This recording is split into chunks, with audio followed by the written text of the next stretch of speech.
Hello and welcome to Mythmakers. Mythmakers is the podcast for fantasy fans and fantasy creators, brought to you by the Oxford Centre for Fantasy. My name is Julia Golding, and today we have one of our sidecasts as we take an author's journey through The Lord of the Rings. And as an author, I'm looking at what I think J.R.R. Tolkien is doing with this story from the point of view of craft. We've got quite a long way through because we have reached chapter 9 in book 4 of The Two Towers, and the chapter title is Shelob's Lair. So we're in for a very dark time indeed. Now, this chapter is relatively short, and if you're looking at it structurally, it is structured by the journey. They approach and go into the tunnel. They have this nightmarish time inside the tunnel. There's a kind of false dawn and a final battle on the other side of the tunnel. So it's basically in those three blocks. Before we get to the tunnel, though, how the chapter starts is we have this kind of nightmarish landscape that Tolkien is describing as they reach the top of the stairs. And what I want to sort of draw out here is notice how he is depriving us of so much. This whole chapter is about deprivation until the point at which light bursts in. It's that contrast which is key. And so we have an opening paragraph describing a place that has no colour other than sort of grey and black, no sound, and even the view is shut out. So it's like we're entering into this grey box. What we do get is smell. And that smell, which becomes synonymous with the spider and with malice, is key in this chapter. So when they get to the tunnel entrance, we have a very ominous note here because Gollum is speaking softly. It's a very sinister touch. A whispering villain is in many ways far more sinister than one who shouts at you. If you think about how Voldemort, for example, is characterized, it's that high, whispery voice that is used. The person who bellows orders at you and shouts is far less scary. We have, in this particular passage, a rare editorial sort of interpolation. So we are told something that Frodo and Sam are not. So Gollum says where they are, but he did not speak its name. And then the editorial touch here is Torech, Ungol, Shelob's Lair. Actually, Torech, Ungol means, in translation, tunnel of the spider. Now, obviously, because they speak a bit of Elvish, if it said that, it sort of connects back to that missed moment in the Faramir section where they talk about the Ungol is mentioned and nobody picks up on it. Here, it's sort of better handled because they don't know the name of the tunnel. If Gollum had said, oh yeah, we're going down the tunnel of the spider, they'd say, what do you mean? I'm not going down there. So they withhold that knowledge. But the conceit is that this is put together afterwards by Frodo and with the help of the other hobbits and his friends. So that editor in that framing device is, of course, the later Frodo, but we're not told he survives at this point. So that's just what's going on there. It's sort of a nice bit of meta framing. What I like here as well, just before we enter the tunnel, is the way that Gollum, who disappears shortly, is still doing a wonderful deflection of what he's really up to by playing the martyr. He tries to make everybody, well, particularly Frodo, feel that he is the victim. So he has a final flourish of his full, wonderful Gollumness. Now we get a line break before we actually embark. And that, in fact, it's done with drawing a deep breath they passed inside. It's in they go. The weird thing about this section, a weird memory of it coming up in an English exam of all things. where we had to comment on his passage of English prose. And I came across this and it really threw me because I already knew the passage really well. And it's the first time I'd ever found that. So whenever I read that, my own association takes me back to that young person of, I suppose I was 16, writing their O-level exam. And even then, what I remember writing about is how this passage of description is noteworthy for all the things it takes away from you. So how does he do that? Well, the first of all is Tolkien has been ringing the sort of similarity between places all the way through. Here, what he reaches for is Moria. The last time they were somewhere so dark was in Moria. But of course, they had the Fellowship with them at that time. And Tolkien goes on to say, there were airs moving and echoes and a sense of space. Here, the air was still, stagnant, heavy, and sound fell dead. So if you look at the structure there, you've got this mirroring structure. Over there, it was like this, but here it's like that. And this chapter is full of these mirrors between light and darkness, but this one is between two kinds of darkness. And I really like the touch here that he makes you think of what the space around you is. And there's a kind of revving up Tolkien's prose here. It's really worth going back and reading all the way through.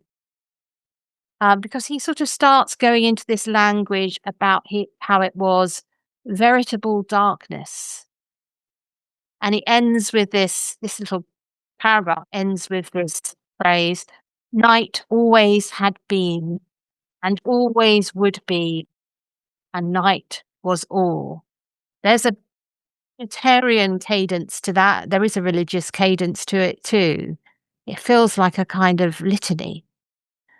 So sort of very heightened language here.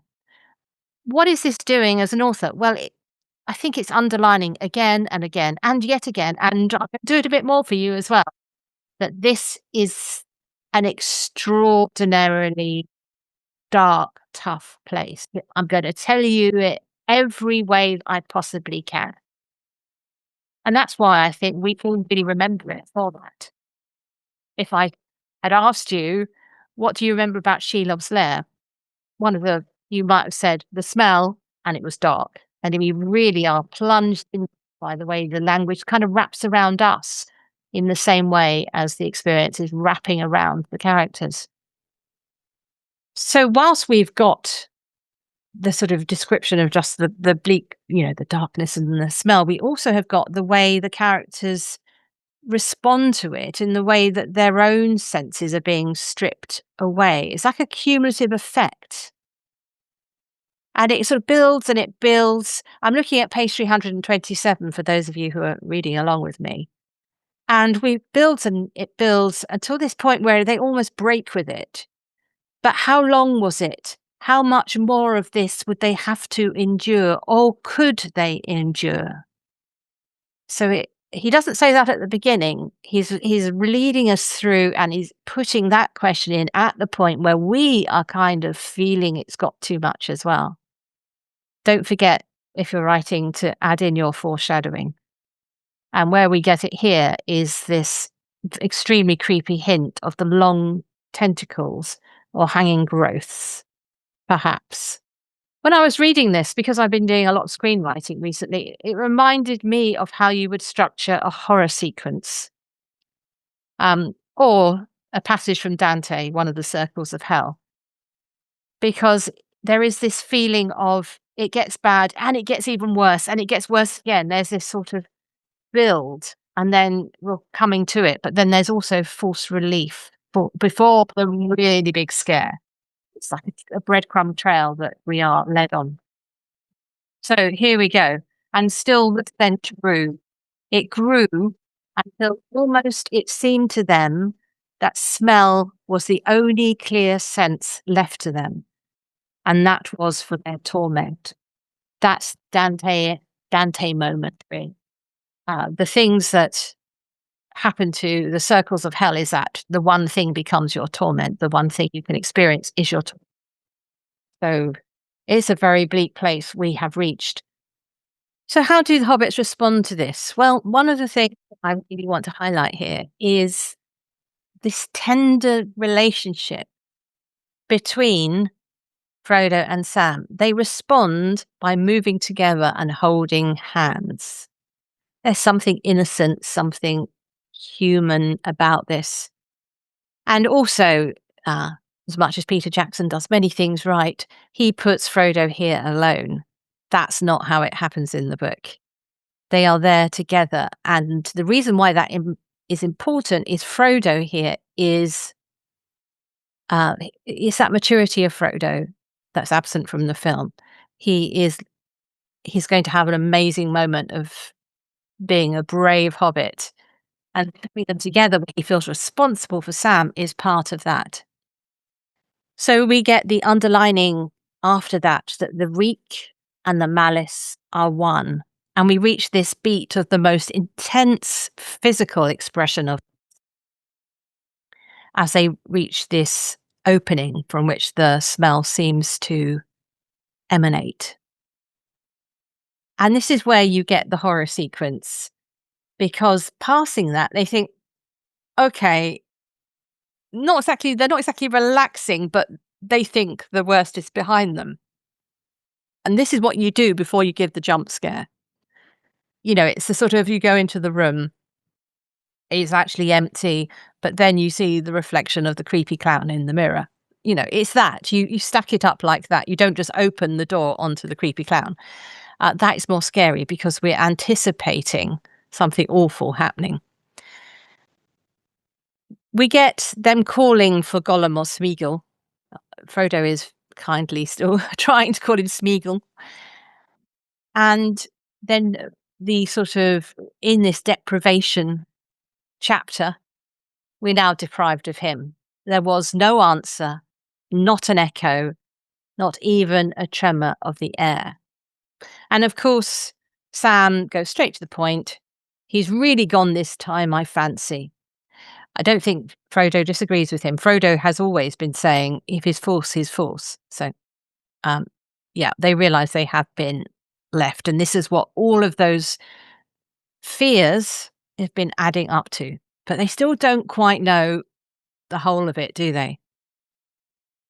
Because at this point, when they're abandoned, alone, and they are without any of their senses except this very distressing one of smell left to them, that's when we get some of them creeping back in along with Shelob. It's worth looking at the architecture of how Shelob approaches. First of all, we get sound. So sound comes back into the picture. And it's not a reassuring sound. It's a gurgling, bubbling with a venomous hiss. And they are in pitch darkness. And Sam touches, so we've got touch. He touches his blade, which he got from the barrow, which Tom Bombadil gave him on that previous experience of a dark and scary moment. And this, by connected thoughts, leads him to remember the light. It's worth just reading that because it shows how Tolkien works. So first of all, Sam thinks, I wish old Tom was near us now. Then it's like he's almost invoked the memory of Tom. Then as he stood, darkness about him and a blackness of despair and anger in his heart, it seemed to him that he saw a light in his mind, almost unbearably bright at first, as a sun ray to the eyes of one long hidden in a windowless pit. Then the light became colour. So we've got colour coming back in. Green, gold, silver, white, all the colours that aren't there. Far off, as in a little picture drawn by elven fingers, he saw the Lady Galadriel standing on the grass in Lorien, and gifts were in her hand. Again, it feels like a religious moment. The touch on the sword leads to the thought of Tom, which leads to the thought of light. It is like the answer to a prayer, in a way, which leads us to the Lady Galadriel. and the memory of the Starglass. So in a way, we've been led down into darkness and we're being led back up to a memory of light. And Frodo, who is overwhelmed by this malice, when Sam prompts him, he says, "And now indeed light alone can help us." The prose of the passage that follows as he pulls out the Starglass comes as a huge relief. You've got to remember this mirroring effect in this chapter. So we had that sort of heaviness of the descent into the tunnel. Now we've got this lifting up into the light, and it builds beautifully. Doesn't come all at once. Slowly his hand went to his bosom, and slowly, so that's repetition of slowly there, he held aloft the phial of Galadriel. For a moment it glimmered, faint as a rising star struggling in heavy earthward mists. You've got to earn this moment. It's all the better when it comes if it's earned. And then, as its power waxed, and hope grew in Frodo's mind, it began to burn and kindled to a silver flame, minute heart of dazzling light, as though Earendil had himself come down from the high sunset paths with the last Silmaril upon his brow. So it's a pinprick of light, but it associates itself with one of the greatest stories, Earendil and the Silmaril, and who is the star in the sky. That's where one of the Silmarils ends up. So it's both small and vast. And this prompts Frodo to sort of cry out in Elvish, Aiya, Earendil, Elian, and Kalima. Sorry if you're a pure speaker out there, that's my approximation. And Tolkien himself links this to a line of Anglo-Saxon poetry that started off this whole Middle-earth project. A line which I really need Simon Horrobin here to read because he does it beautifully. But in his letters, he mentions it's derived at a long remove from Ela Earendil Engla Beorthast. Sorry about my Old English pronunciation, which is from an Old English poem, Christ. And it was that mention of Earendil there that led Tolkien to write a poem about Middle-earth, which in turn led him to following his philological interest. Then the rest is Middle-earth history. So it is a moment charged with all sorts of weight. Remember the discussion in the last chapter about how they connect to tales. We understand that what we're witnessing is not a small story of two hobbits. It is a story that connects to these larger tales and is gone back to one of the greatest myths and legends history of Middle-earth, because of course Earendil is Elrond's father, so he's both a mythic and a historical figure. So there is lots going on. This is what I love about looking deeply into Lord of the Rings, and what I hope you're also enjoying is how it feels like if you do scratch the surface, you don't reach, some cheap surface. You reach further depths. There is yet more beneath the surface. And we have this sort of summation here. Frodo gazed in wonder at this marvellous gift that he had so long carried, not guessing its full worth and potency. So he has touched the phial of Galadriel before, and it helped him drive away of the Black Rider. But this is the first time it's really shone out in this way.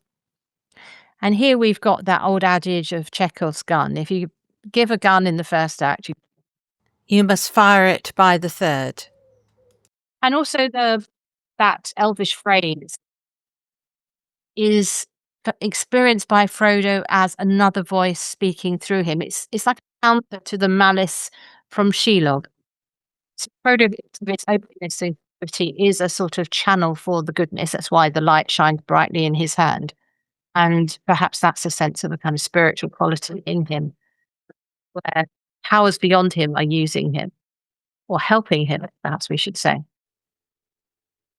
So, unfortunately, what this beautiful light reveals is a horrendous spider-like creature.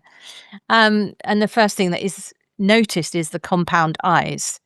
So the point is made, I think Tolkien pointed this out, that Shelob is spider-like, not a spider, because I don't think spiders have these kind of eyes. But anyway, scary enough. We know what he's getting at. But seeing this actually gives Frodo his bravest moment since the barrow. We've had the barrow just sort of evoked in Sam touching the sword that he got there. And he does here what he did back in the barrow. He chooses not to run. He actually turns and says, running is no use. And we get a heroic climbing of the language describing this little hobbit's moment. It falls on page 330 if you're following along in a book. And again, it's slow. He's not this sort of Superman type thing who's just able to whip into action. He has to fight against his instinct to run. Galadriel, he called, and gathering his courage, he lifted up the phial once more. And so it goes on, and then you get this wonderful image of him. Then holding the star aloft, that's the phial, and the bright sword advanced, that's the sword, sting, Frodo, Hobbit of the Shire, walked steadily down to meet the eyes. It's his greatest moments in some ways. He has many great moments, but this is pure pluck. And it's no surprise that Sam's response to this is to connect again to the story making, which they were considering in the previous chapter. He says that elves should make a song about it, and he hopes to live to hear it, which of course is why the Fields of Gondolin is such a... It's the crescendo of the book for Tolkien. Okay, so going back to this idea that Tolkien is structuring this like a horror film, but we get now the forced escape. So there's several of them in quick succession, actually. So they run because Shelob has backed away from the light, and they hit the webs over the exit. And Sam tries 3 times, rule of 3, to get through and fails and says, oh, it's, no use. And then this is where Sting is brought out. Sting is the finer weapon, and the lineage of it is evoked here because Frodo says that in the dark ravines of Beleriand there were spiders, and this was made in Gondolin, it's all part of that early history of Middle-earth. So, the people who made it, the elves that made it, would know of this kind of web. And here he is acting as mentor to Sam, the comforting commanding officer. He gives him orders. Here, take the star glass. Do not be afraid. Really important. Telling Sam to not be afraid. Hold it up and watch. I don't think he means just watch me do this brave thing. He means keep watch. And of course, his sword manages to get through the webs. But Frodo, for having been this brave person who faced the danger, forgets his own wisdom because he is struck by a fey mood. That's never a good thing. It's a sign of losing it in Tolkien. He thinks that it's just a short race, a sprinter's course, and he would be through. He feels he's almost at the end of his journey. And it's Sam who is now the one who is wary. And you get, just before another ominous line break, the narrator agreeing with Sam that Shelob, had many exits from her lair. Now, you would expect it to go straight on at this point. But one of the things that you notice in horror films or any sort of scary passage in that kind of screenplay situation is you sometimes do a cutaway. to make the suspense even more excruciating, it's the filmmaker, or in this case, the novelist, torturing the reader a little bit. And here we go back, we cycle back, we get the history of Shelob and how she relates to Ungoliant. Ungoliant, the spider, absorbed the light of the trees, the sort of wonderful light of the Undying Lands, destroyed that age of one of the early ages of Middle-earth. This spider hates the light, so there's the lesser offspring, but still she's pretty bad. It's a bit like Melkor to Sauron, or Morgoth to Sauron. It's that kind of thing, that the mythic characters are even worse, but we've got a pretty bad one present in our time as well. And we don't just get the sort of description of how she came here. We also get a sort of description of what she's about. An evil thing in spider form. And Tolkien actually knew that this character was intriguing lots of people, and he has a sort of letter where he says it's fine if people think that his Shelob was down to the fact that he was bitten by a tarantula when he was little in South Africa. But he does go on to say that he doesn't actually have anything against spiders, and he rescues them from the bath when he finds them there. So, yes, I think all of us would be scared of a spider if we were bitten by a tarantula. So we can allow that to happen. But I don't think it was any particular phobia of Tolkien. At least he's saying it isn't. Anyway, so that's the spider-like thing. But we also get Gollum's point of view and what he's been thinking, how he's been experiencing this journey with Frodo and Sam. So remember our framing device. This is a story put together later. So let's imagine in this sort of creation of how this story is written, Frodo and Sam are saying what Gollum thought, or it's just straightforwardly the narrator, Tolkien. But we see his point of view, how he's been plotting and how he thinks he can use the spider. There's this triangle here. So we've got Gollum thinks he can use Shelob. Shelob understands Gollum. Sauron thinks he can use Shelob. And Shelob thinks she can use Sauron. So there's this sort of smug little triangle of evil using each other.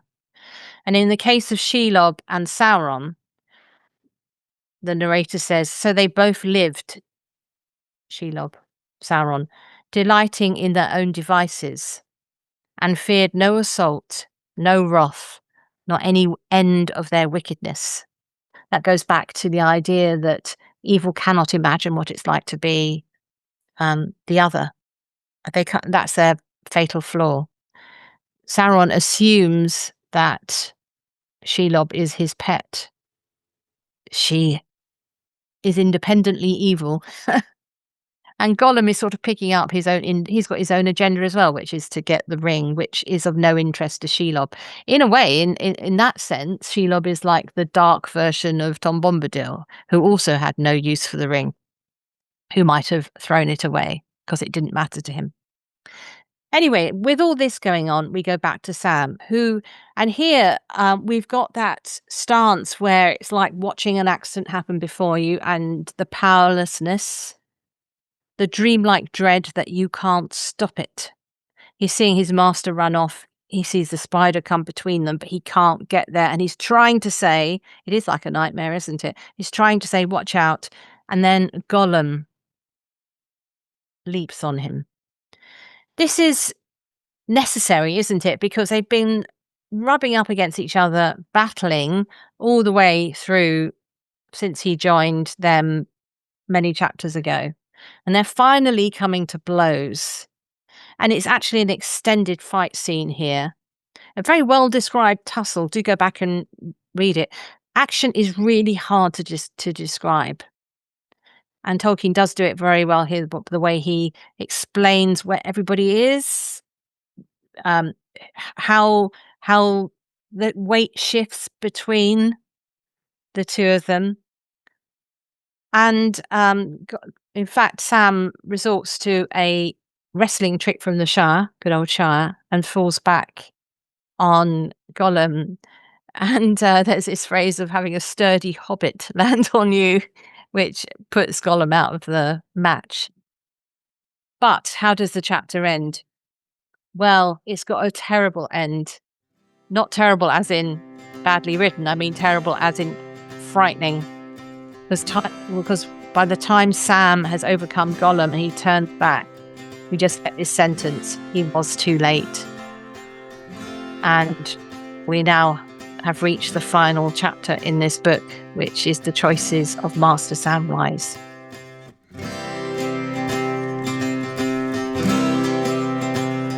Thanks for listening to Mythmakers Podcast, brought to you by the Oxford Centre for Fantasy.